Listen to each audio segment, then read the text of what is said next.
যেমনটি বলছিলেন, আমরা প্রথমে যদি ফিলিং স্টেশনগুলোর কথা বলি, ফিলিং স্টেশনগুলোতে সকাল থেকে আমরা ঘুরে দেখতে পেয়েছি সেই দীর্ঘ লাইনটির চিত্র প্রায় একই রকম রয়েছে এবং জনগণের যে ভোগান্তি তেল নেয়ার জন্য সেটিও আজকে অনেকটা একই রকম রয়েছে।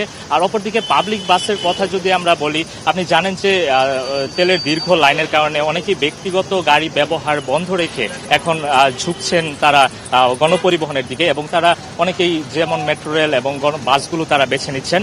তো সেক্ষেত্রে বাস মালিক সমিতির তেলের দাম বৃদ্ধির পর বাস মালিক সমিতির পক্ষ থেকে বিআরটি এর কাছে আবেদন জানানো হয় যেন গণপরিবহনের ভাড়া বাড়ানো হয়। তো সেক্ষেত্রে সেটি এখনো প্রক্রিয়াধীন রয়েছে, এখনো বাস্তবায়ন হয়নি। তবে এর আগে গণপরিবহনগুলোতে বাস ভাড়া বেড়েছে কিনা সে বিষয়ে যদি আমরা সরাসরি যাত্রীদের কাছে জানি, আপনি তো প্রতিনিয়ত এই রুটে যাতায়াত করেন, তো সেক্ষেত্রে ভাড়া বাড়ার ব্যাপারে কিছু দেখতে পাচ্ছেন কিনা একটু যদি। ভাড়া বাড়ি নেই, আমি তো অনেকদিন যাবৎ প্রতিনিয়ত যাওয়া আসা করি।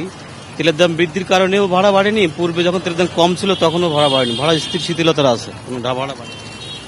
আপনারা যেমনটি শুনছিলেন, একজন যাত্রীর কাছে শুনছিলাম, তিনি বলছিলেন তিনি প্রতিনিয়ত এই রোডে যাতায়াত করেন এবং এখন পর্যন্ত তেলের দাম বাড়ার কারণে যে ভাড়া বাড়ার বিষয়টি তিনি বলছেন যে প্রতিদিন যেই ভাড়ায় তিনি যাতায়াত করতেন। এবং আমরা দূরপাল্লার কিছু কাউন্টারের সামনেও আমরা দেখেছি, যাত্রীদের সাথে কথা বলেছি, তারাও বলছেন এখন পর্যন্ত দূরপাল্লার ভাড়া তাদের আগের মতোই রয়েছে, এমনটাই তারা বলছেন। তো আপনারা এই ছিল আমার কাছ থেকে সবশেষ খবর।